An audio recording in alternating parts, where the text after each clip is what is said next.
So one more announcement is next Thursdays we won't have a weekly meeting, and it's Thanksgiving Day in United States.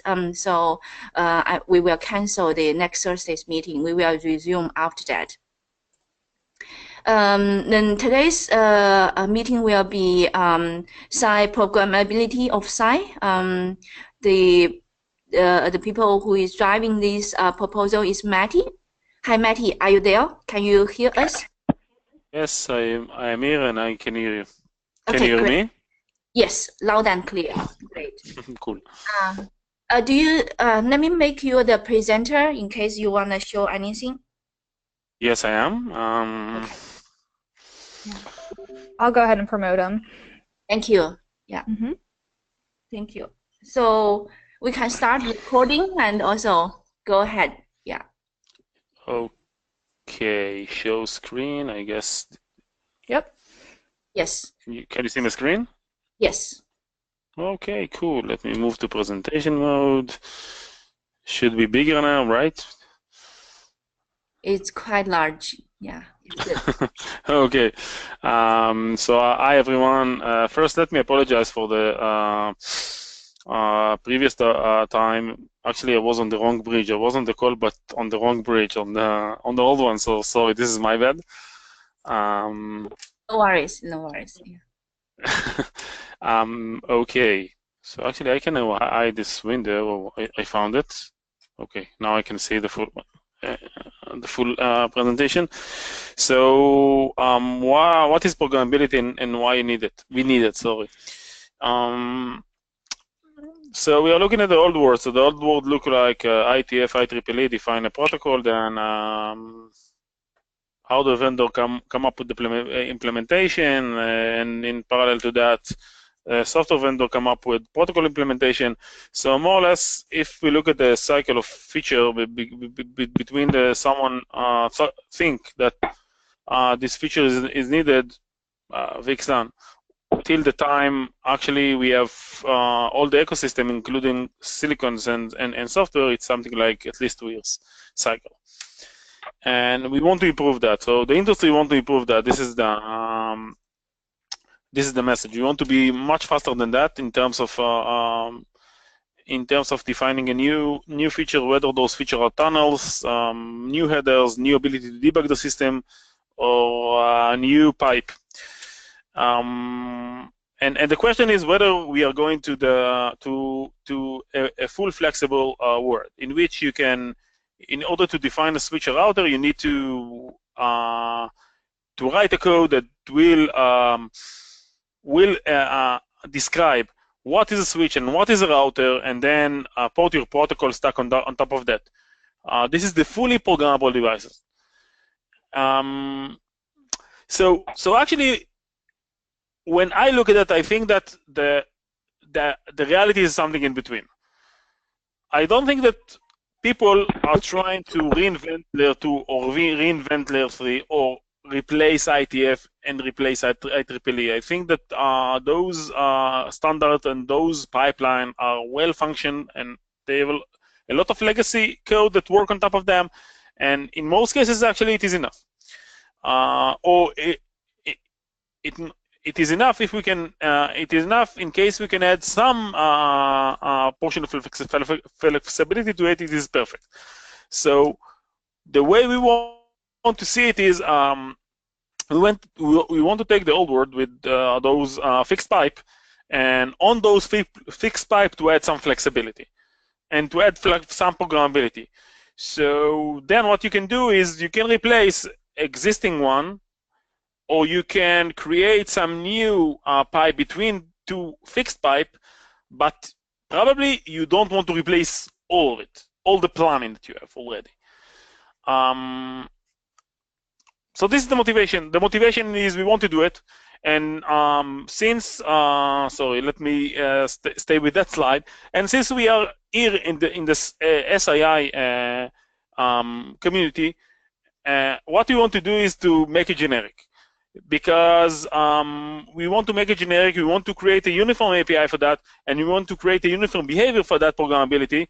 So though it is flexible, but should be flexible, and what the user, the application which define the newly created pipeline should define the behavior and the API of it. But once it did, the behavior and the API should be uniform to all the vendors' hardware, whether the hardware is Mellanox, Broadcom, Cavium, Marvell, FPGA, base, whatever. So this is the agenda. And when I'm saying programmability, I'm talking about programmability. I don't care whether the language will be P4, eBPF, or some open flow way to express programmability. All of them, all those languages are good candidates. Hey, Matty, I have a quick question. Yeah. If you can double click or expand a little bit on what do you mean by programmability by a use case? Let's say if you can give a use case of programmability usually means like P4 like language, right? Completely change the pipeline. But for SAI, if you have a behavioral model defined, how does it intersect? I will explain what is programmability. I think that I can give an example on that slide. So again, I'm not referring to, when I'm saying programmability, it is not like P4. It is not. P4 is a cool language and a good language to express programmability, but this is not the only one. We can talk about eBPF is another language to express programmability, or OpenFlow, which is another one to talk about programmability. Programmability is the ability to take a legacy pipeline like the one you see in black. There is the port, there is the bridge, there is the router and the tunnel. We have that defined already in SAI. The pipeline is fixed and well-defined. And now I want to add some flexibility on that pipeline, whether I want to add a new header to the parser, or I want to add a new match action table, or a bunch of them in the middle. And in the middle, those, again, are fixed stages within the pipeline.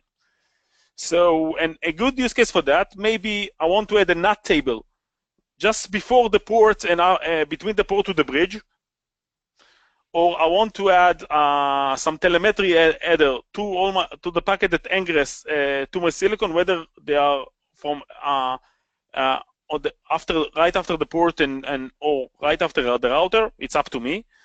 Or I want to come up with a new tunnel mechanism. I want to come up with a tunnel that look like VXLAN with a few header changes inside, and maybe the encapsulation won't be from the bridge, it will be from the router, because this is what I want to create. But again, once I do that, I don't want to replace all the pipelines. So if we'll go to the VXLAN example, I want to create that VXLAN that encapsulates from the router, but after the encapsulation, I want to do underlay routing as legacy, as the legacy router. So I don't want to come up with a full pipeline. I want to take the existing one and put some a new flex pipeline integrated with the old one. This is what this is the motivation, and this is what we call programmability. Again, it does not refer to a specific language. It is more like how we are generating the API and the behavioral model for it. Was that clear?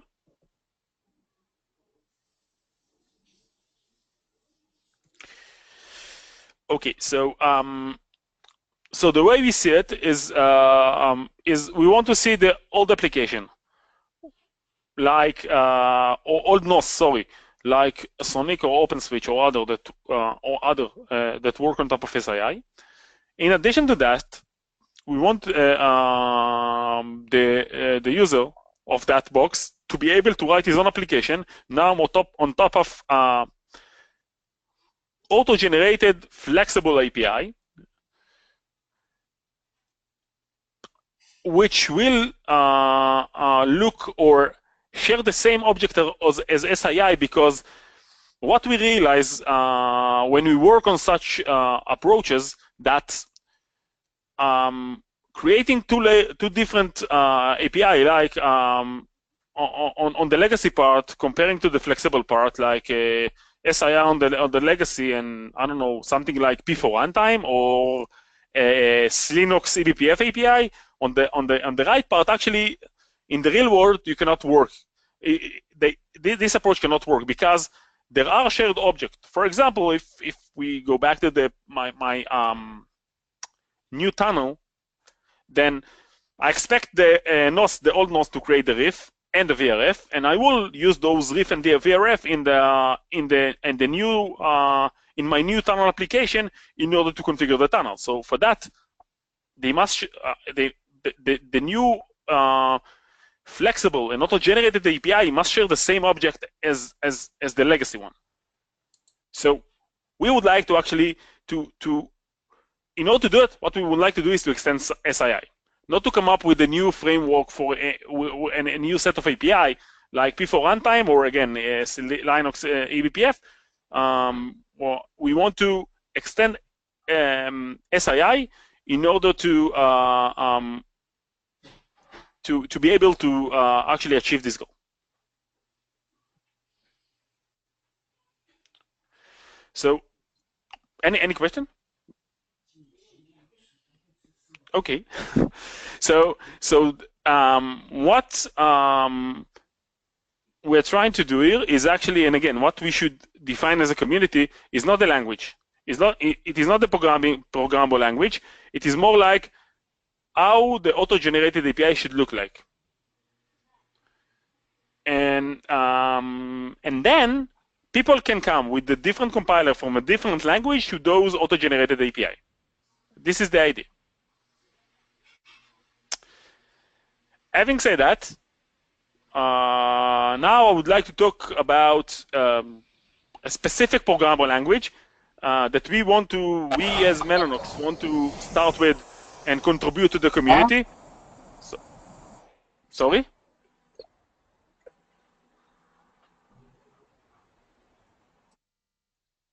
Was there any question?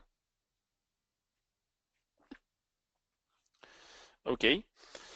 So, having said that, what we want to next what I'm trying to do is actually to start with an example, or Mellanox want to start and contribute the first compiler to that auto-generated API. And the language we choose to start with is P4. Again, as I mentioned, the API should be generic and not related to specific programming language. We choose P4 because for us it looked a good candidate to a language we can easily offload to our silicon, but other vendors that can choose different languages and contribute their own compiler to the auto-generated API. That is totally on the table. Hey, Matty. So, yeah. Hey, Matty, I have a question. So when you say auto-generated API, it is a new API the application could use? It is okay. When I'm saying okay, so again, so let me try to so sorry, maybe the point wasn't clear enough. So the idea is not to replace the old SAI API. The idea is not to create a new pipeline. The idea is to come up with the SAI pipeline. This is this pipeline actually you see at the bottom part. On that pipeline, we have all the legacy code. We have the ports and all the objects related to the ports stage. We have the bridge and all the objects related to the bridge stage. And we have the router and all the objects related to the router. For each one of those objects, we have set of 4 API, all right, and quality of service, etc. This is just a high-level example what we have. So those API, all those objects will be configured via the legacy SAI API. Okay. So now I created a new stage between the port and the bridge. Let's call it tunnel X stage. So in tunnel X stage, there may be one object or more. Those new objects that was created by the programming language will be exposed via auto-generated API. Because again, those are new objects. So this is the idea, to extend the existing SAI API and to introduce an auto-generated API that will be compiled out of a programming language. Was it clear? Oh, okay. It's more clear than before. But probably so go ahead. But probably I will need more time to think about it and have more questions. No, that is fine. Actually, this talk is more like a brainstorm, a discussion. It is not like we come up with a header file for a proposal. We want to get the community feedback and work with the community in order to define this layer, the auto-generated SAI object layer, how it would look like, so now we want to start again. We think that the good starting point should be, and the first programming language we want to talk about is P4. Hey, Matt. Yeah. Excuse me, Matty. I have a quick question. In the Yes. P4 pipeline, they have explicit metadata, and that's what the different stages use. So if you go back to your other diagram that have this interleaving, yeah, this one. This one, yeah. The port, bridge, router, tunnel pieces, the fixed pieces. The question I have is, what's the interface between these two? Is it just the Flex pipeline, or is it just the combination, or how does the metadata get processed between these two? Okay, that's a good question. So let me so now you're asking a question specific about P4, right? As a programming language. This is the way P4 does it, but basically, yeah. When you look at just about all the hardware pipelines, you have some, bus data that's carried between the stages or whatever you want to call them, and so that data in a fixed pipeline has already been designed and used and it's fixed, whereas in a Flex pipeline, yeah, you can do whatever you want. So it seems to be a big question here, how to actually realize. So let me try to answer that. Answer your question. So the metadata between the port and the bridge in SAI is not defined by Mellanox or Broadcom. It is defined by SAI. So we have a well-defined metadata between the port and the bridge. Same for the metadata between the bridge and the router. We have a well-defined metadata in SAI. So this is the metadata actually. So this is the metadata that you can feed into the Flex 1 part. This is the metadata that enters Flex 1 part, and the metadata that exits from Flex 1, it is flexible. So if there are vendors that can support that, that's fine. So this is actually Flex 1 will define what is the metadata that will enter the bridge, in addition to the metadata that already existed and was defined by SAI that must enter the bridge, right? So the metadata, what you're referring to, is the objects and attributes that go with them? No, in SAI, in the behavioral model of SAI, we have a metadata. Actually, you can see that there is a metadata traverse with the packet, and in each state we are adding some more metadata. You're talking about the P4 SAI that Mellanox developed?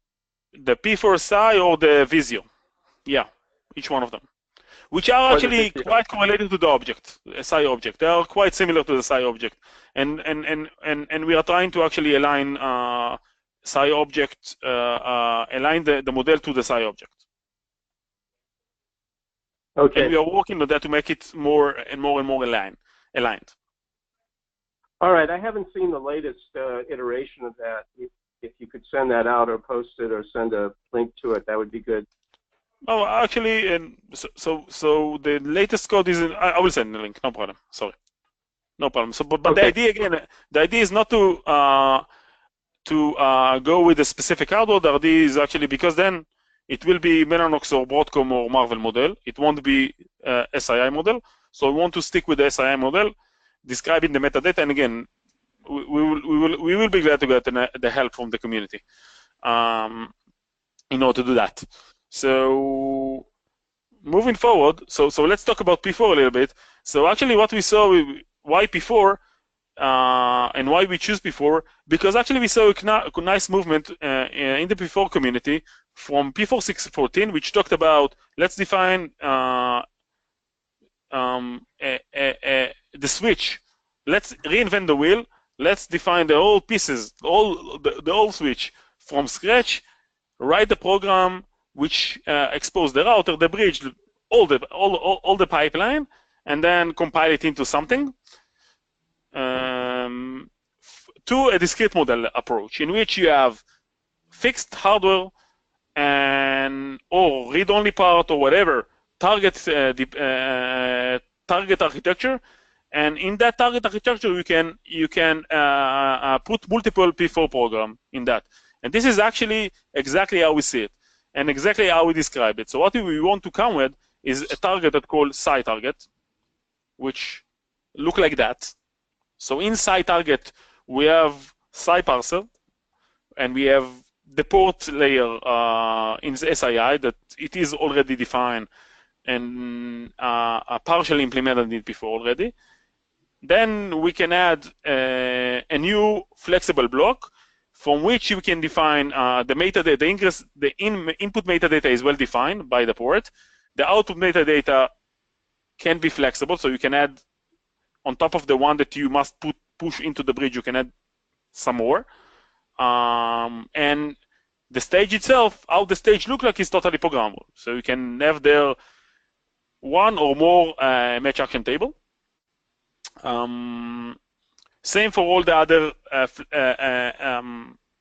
flexible entry point within the pipeline. So the entry point could be flexible. So meaning that the amount of entry point is maybe dependent between hardware. So each hardware can say in which stage within the pipeline user can put flex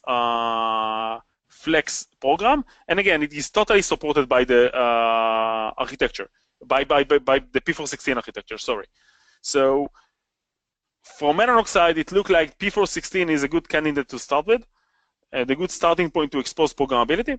And this is the reason we choose P4 and in general and P416 in specific, in order to expose programmability, introduce programmability into SAI. Any questions? Okay. So what should be the outcome of this project? So the idea is to come up with a compiler, with the SAI P4 compiler.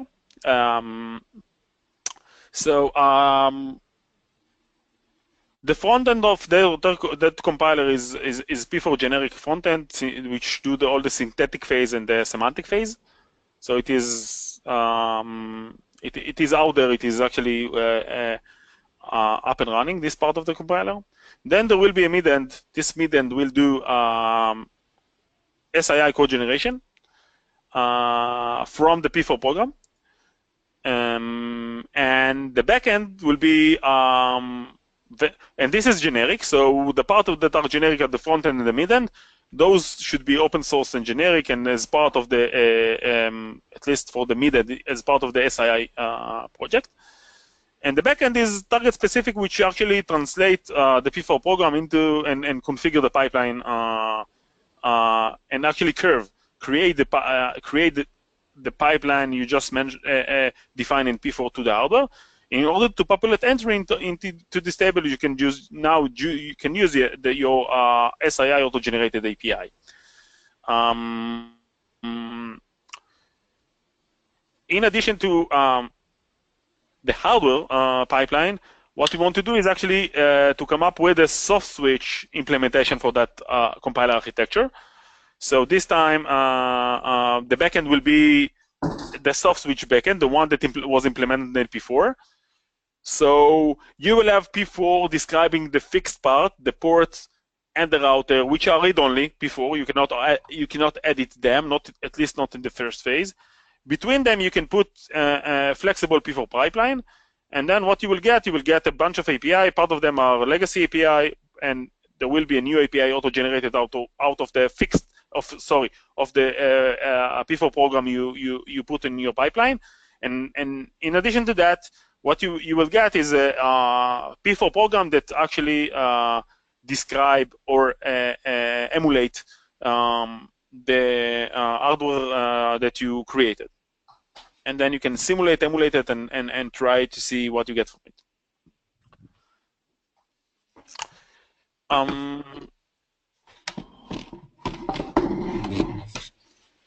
Okay, so actually this is the last slide I have.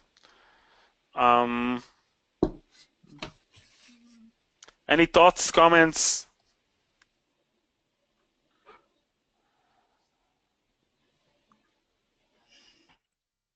Hey, Matty, this is Ubin. Yeah, Isaac. Hey, if you go back a slide, right? Two slides. I think slide number 5. I'm focusing or kind of trying to convince myself solely from the SAI pipeline perspective, right? What is this change? When we're looking at SAI overall, we have SAI APIs for all these objects, and we've defined objects for port, bridge, right, router, and so on and so forth. How do I, as a silicon provider or a NOS provider, view this flex APIs or flex objects, if you will? Okay. Merging with SAI pipeline, how should we look at it? Let me make sure that I understand the question. And maybe we will take an example when this will be the best option to see how it works actually. So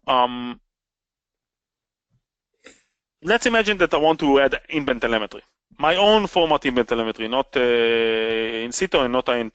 Just I want to reinvent the wheel, just for the exercise. Okay. So and I want to, of course, to work with SAI because this is the best API, generic API out there. So I have a switch now, a switch router, which has all the black parts. It has fixed parser, fixed port pipeline, fixed bridge pipeline, fixed router. Let's assume that I'm not using talent, so I don't care. And then I have some deparser, which is well defined, right, in the current SAI pipeline. Exactly. Yeah. And I get the well-defined API for those part of the pipeline. Cool. Now I want to add some additional flexibility to that. So what I want to do is actually add a table in between the port and the bridge. And I want to on that table, what I would like to do is to match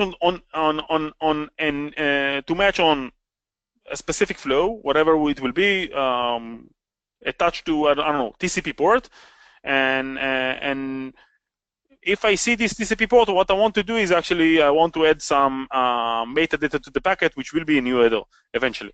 To add a metadata to the packet, which will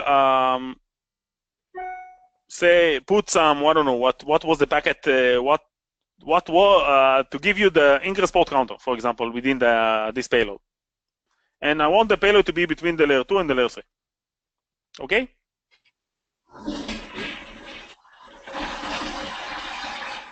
So, was it clear? Yeah, I understand what you're doing. So basically adding metadata and trying to look up in the subsequent stage.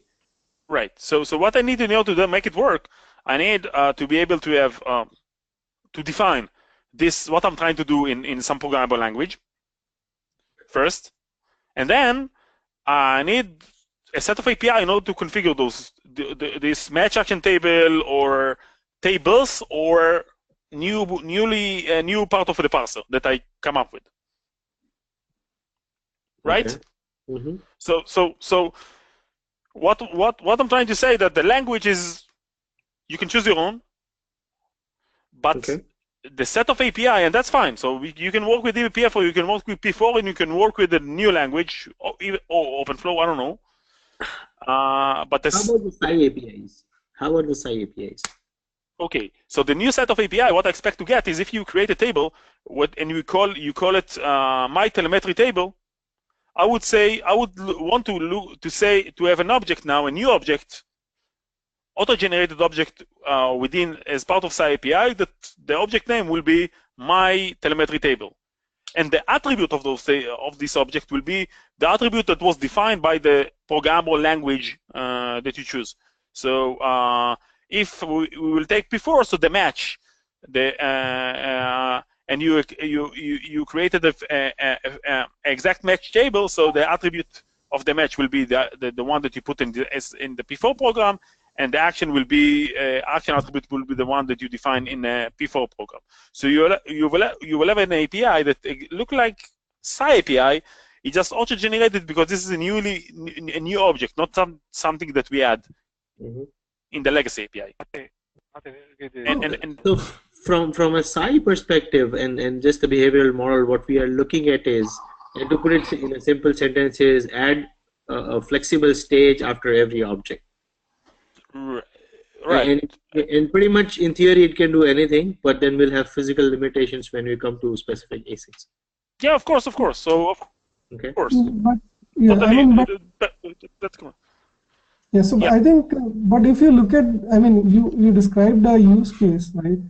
If you look at the use case, it's pretty much like the extension things that we have spoken about earlier, right? I mean, we're just talking about additional infrastructure or maybe some tools that would be able to generate those extension things for you.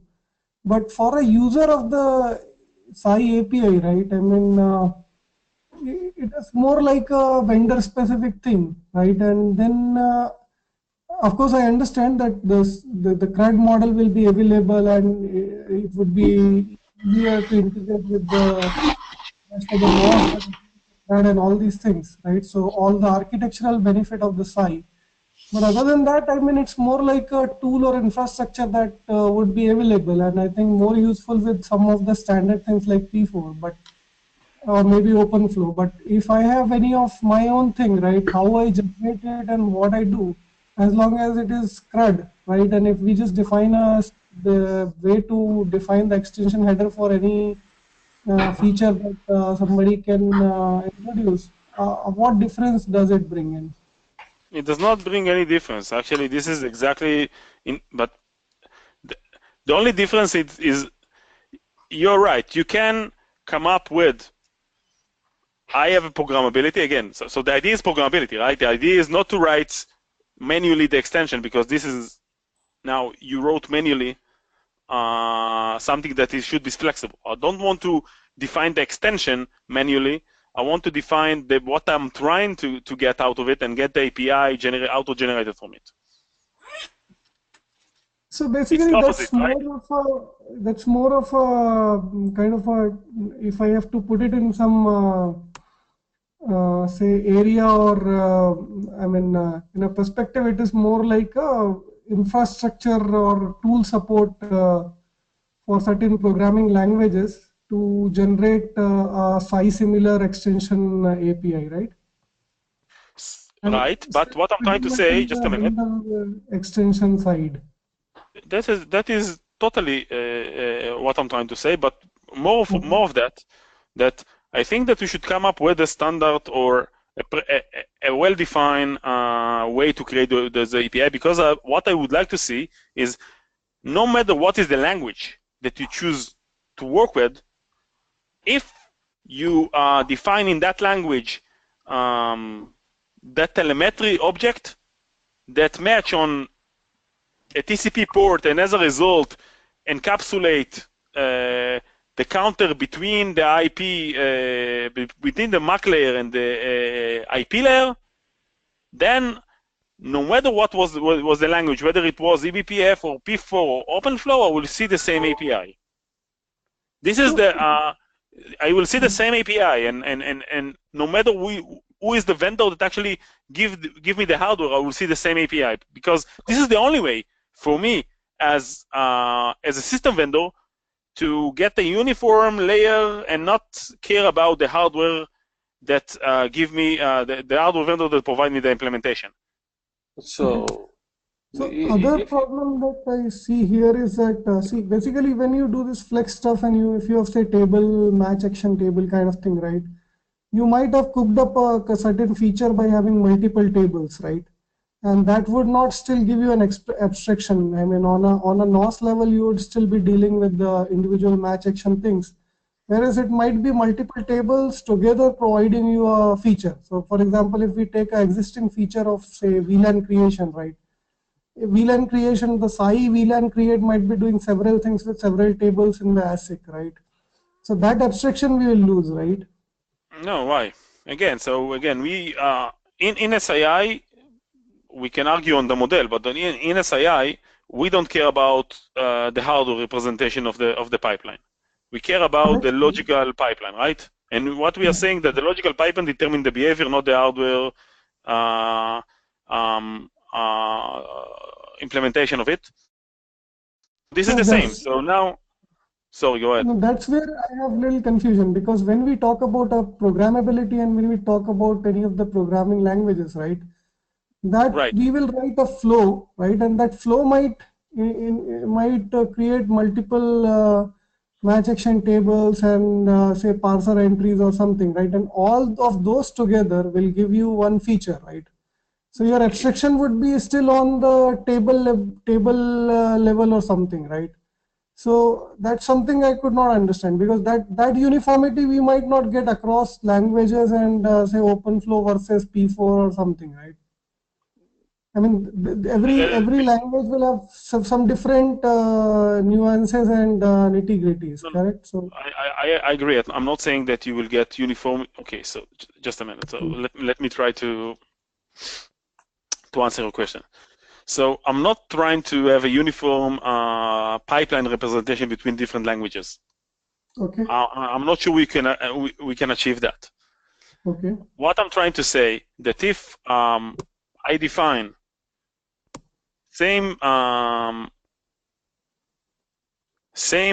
object in two different languages, whatever the language is, I define it the same object with the same behavior, or the same. Let's take a very simple example, just for.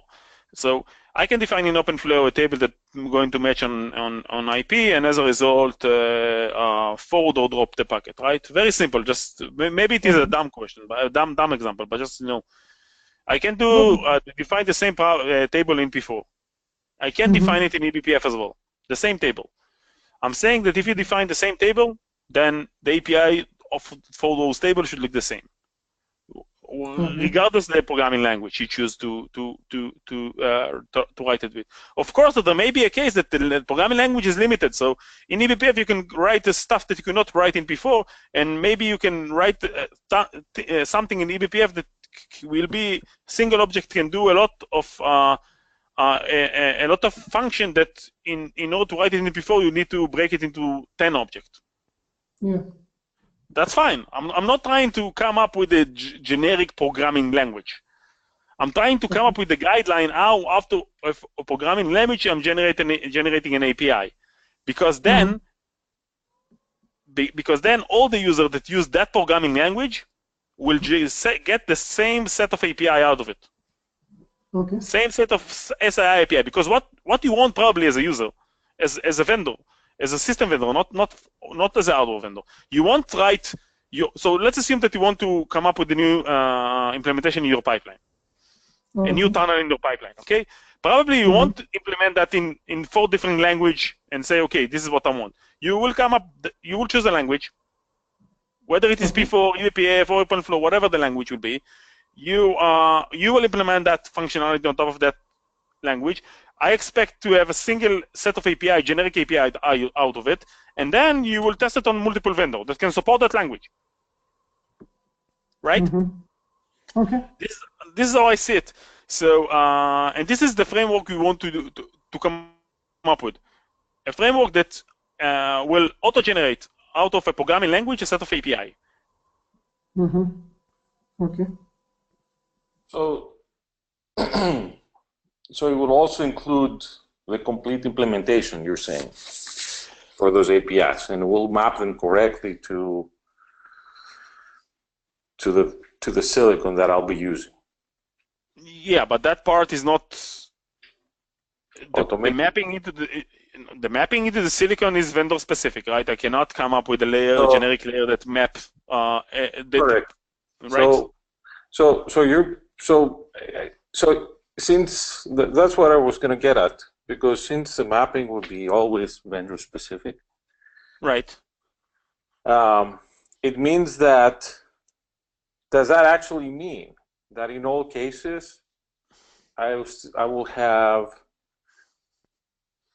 the vendor to write something to complement that implementation in order for this to work? Or is your goal to make it work as soon as the API is auto-generated? Because, let me complete, because okay, sorry.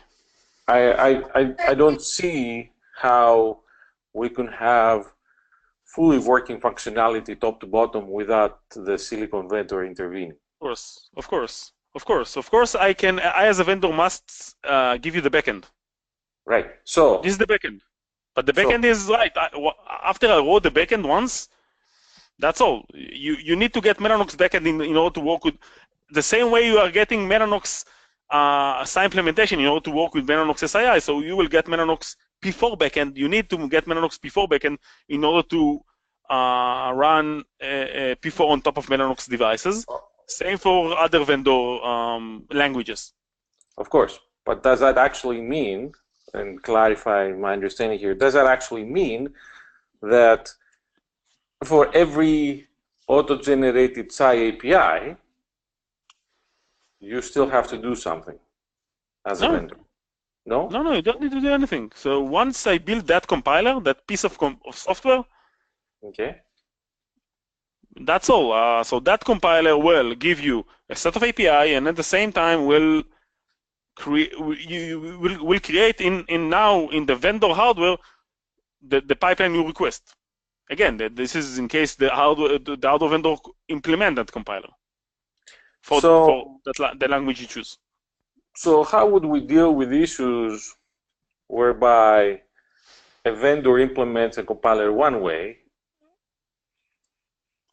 and of course a different vendor implements it in a different way, and I'm trying to define an API, and I see different behaviors? Or go ahead. The vendor actually changes their implementation, and all of a sudden, how am I supposed to shield myself from a change in the API as a user and consumer of the SAI APIs?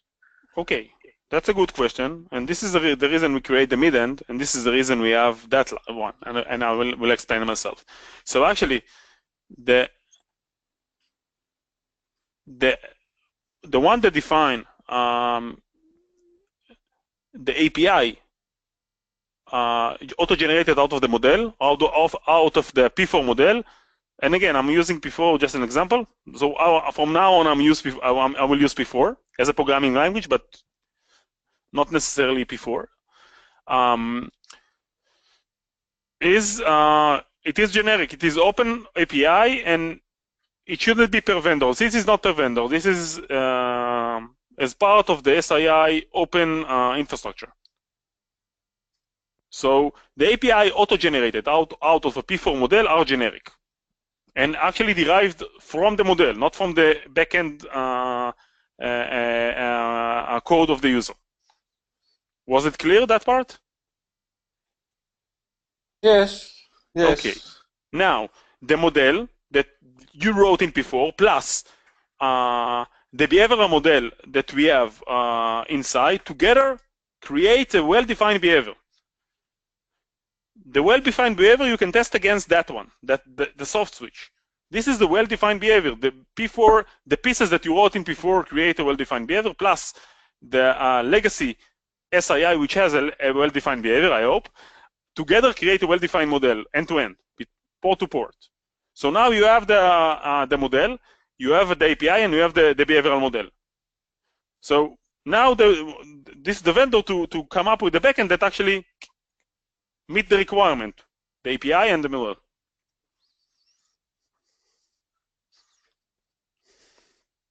I'm a little bit skeptical on this approach and whether this actually belongs to this forum, because the way I see it, I really don't. As a consumer, I don't care what your implementation looks like. Right. I don't care how your pipeline looks like. Today, you have a pipeline that you can describe with P4. No, Or I'm not describing my pipeline. I think right. So you don't need to care about the implementation. I think the way that currently the SAI is lacking of is that if you want any new features, you need to go to the forum and you need to discuss with in the SAI communities to be able to get a SAI APIs and then ask every ASIC vendor to implement. But there are some features where you can extend existing pipelines where you don't have to discuss with vendors, as long as the vendor gives you the ability to be able to write let's say the P4let, a snippet of a P4 program that defines how you would like to process the packet in a certain way. We have some use cases there, right? So then you just need you can do your own. So basically what you will get is that what you get from a vendor is that you still get a SAI library and you get a compiler where you can compile you can write a P4let, and the compiler will compile the P4let in their own specific way that matches the hardware, and then automatically generate the SAI APIs. Now from now on, that you still use the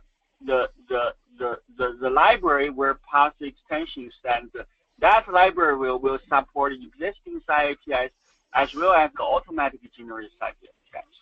Then right. You can do. Well, give me a second. Just stop right there. Or something that you said. You said the SAI APIs will be generated. Now, I generate, vendor A generates the SAI API in way X. Vendor B will generate the SAI API in way Y. That's not true, because you write the program once, and then based on the SAI API is generated based on the program, not the vendor implementation. But however, the vendor implements that program, that is different, but that is hide from the API. So you get the same API from different ASIC vendors. I understood. So, but this assumes, and the premise here is that if your pipeline is not as rich as mine, somehow you will have the ability to generate the same API as me to present to the API consumer, or you would still have to go back to the compiler or to whatever entity you used to generate the code and the API and amend it. So effectively, I don't see how for all the cases you're covered, and any vendor won't have to do changes or amendments to the way they generate the APIs and how they also introduce their new capabilities into that. There will be some limitations that for certain ASIC you will not be able to, based on the program you write, you will not be able to implement. And in this case, basically you will not be able to, the program will be failed to compile because the ASIC doesn't support it. Although, it should still generate the API, but, basically it fails until there was some certain limitation. But this problem is solved by the P4. So it's not, we just, in our case, we just use the P4, the compiler there, front end, and then be able to generate the intermediate representation, and the vendor will take that intermediate representation to match to their pipeline. This is not a problem this is a problem that's solved by the P4. we just take that idea to be able to have a way to let the SAI users to extend their program and be able to use largely most of the SAI APIs, but still be able to customize their pipeline to be to do some new features. That's all about. So so that's my understanding of this proposal. So I think I understand. I understand roughly the same thing. It's just that I haven't been able, at least from what I've heard so far, to put my doubts to rest that when somebody can't support something in their silicon or their pipeline, that there won't be API divergence, especially if every vendor is not using the same language. And this is a requirement, right? So this is there are some implementations details, but the requirement, what we're talking is about basically requirements. Right? So you write one program and they'll be able to provide to compiler to generate the APIs and also the SAI libraries to match, to implement what you're supposed to what you want. And then if they have some issues, then that's the implementation issues. But so, basically, the requirement is what we have said. Right. So how are we going to guarantee, or how are we going to handle cases? Because ultimately, the SAI community is, the way I see it and I understand it, is the consumers of the APIs get to define the functionality that they want, and then based on what the vendors can or cannot do in their silicons and capabilities of their pipelines and so on, we come up with some definition of an API plus a narrative as to what that API, how that API needs to behave. Now, how are we going to handle cases where the vendor comes back and says, yep, I support this, not a problem for me, but this is how my API would look like. And the other vendors comes back and says, oh, I really don't support this. I have no clue how that API would look like. How will you be able to come up with a uniform API at the end once one vendor gets there first and nails down that API? So the API is not derived from the implementation. The API is derived from the P4 program or the. Of course, you use P4. I may be using something else. Doesn't mean that we will derive the same API because the capabilities of my capabilities doesn't mean that exists right now. So I don't know how that API will look like. I totally agree, but you cannot write if you have two different languages that look different and express different things, though, of course, those API probably will look different. Hence a problem. No, it's not a problem from my perspective. It's not a problem as long as I'm saying the follow. If you as a vendor probably won't write your program in 5 different languages. I don't understand what is the motivation for you to do that. No, of course not. But I'm just using a different language. So we'll choose. No, cool. No. Again, I'm the vendor.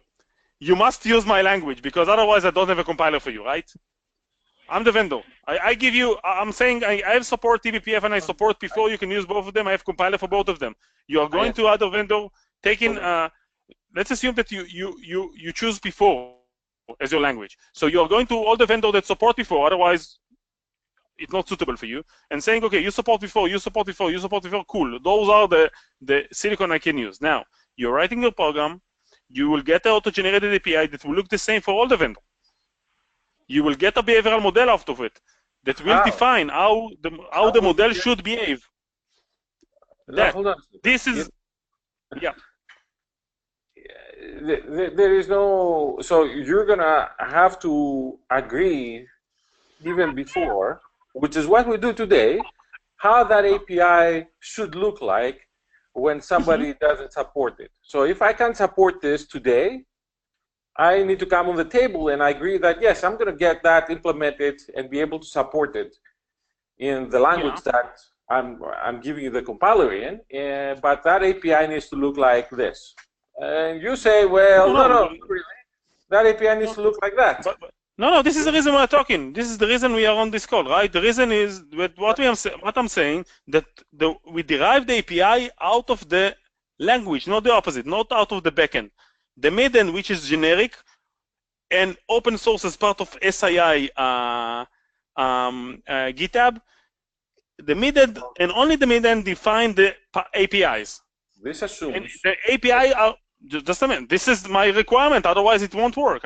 This is what I'm proposing. I'm proposing that, and I'm a vendor. I'm a vendor. That the API will be generated from the model and only from the model, not from the backend. I don't care how the hardware look like. I would like to generate the API out of that.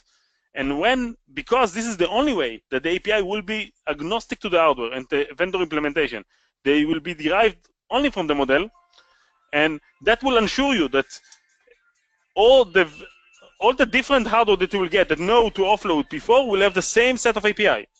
And assumes that all the hardware fits that model. That's what the assumption is. No, the model is defined in P4. You define the model, not the hardware. You define what you would like to do. You wrote it in P4. It is well defined now.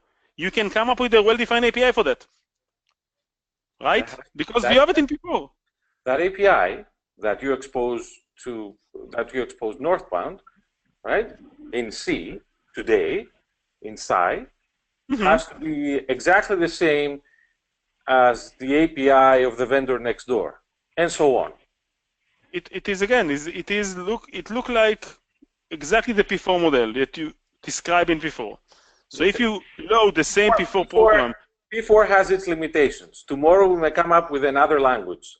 Cool. So P5, whatever it be. So if you wrote your program in P5 and load it to different vendor, you will get the same API.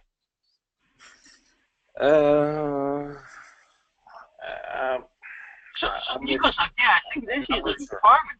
So I really don't understand that. As Mari says, it's not the API is not generated from the implementation; it's generated from the model, right? So there must be something missing here. So okay, we don't have much time. So I think this Mari, do you have more slides to present or no? Okay. This was the slide. Do you have an example that you can share? On a compiler that compiled into SAI? Of course. No, I do not have an example. Currently, we have a compiler that works on top of generate P4 runtime or generate SDK API, but we are working on that. We will have shortly. Okay, so this is work that it's coming from your side, but personally, as a consumer, a SAI consumer that gets to define the APIs, I'd like to see a proof of concept that how this exactly would look like based on your proposal. Okay, fair enough. Cool.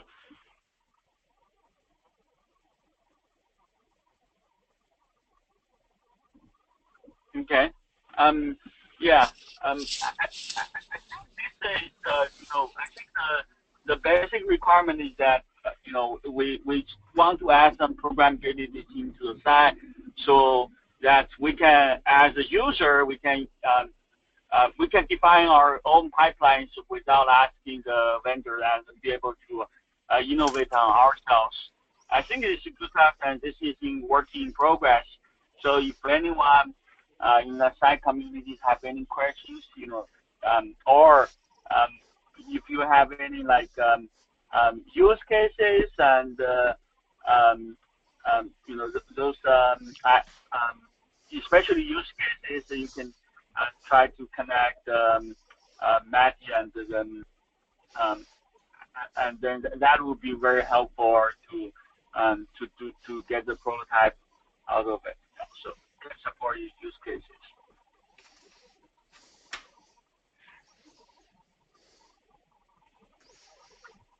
Okay. anyone have any questions? Great. Okay. Thank you, Matt. Yeah. Thank you. Okay. Would you be able to share the slides after the meeting? Yeah, of course. I can upload them to the Git or just send them to the mailing list, whatever. Yeah, Yeah. you can share progress and yeah. Oh, actually, I need to. No, but I need to. Yeah, I just saw that there is a Mellanox confidential there. I need to delete it. This is not Mellanox confidential. My bad. It is totally public. I would delete it and upload it to the site. Okay, thank you. Okay, thanks, Matty. Or if you can send to me, I will share with the community with the video. I will. Yeah, thank you. So, yeah. So thanks for great discussing here. Again, next week we want to have a SAI community meeting. If you have any questions or thoughts, please write to the mailing list. Yeah, welcome any input. Yeah. Okay, then. Thanks, everyone. Yeah. Bye. Talk to you in 2 weeks. Okay, bye. Yeah, bye. Bye. All right.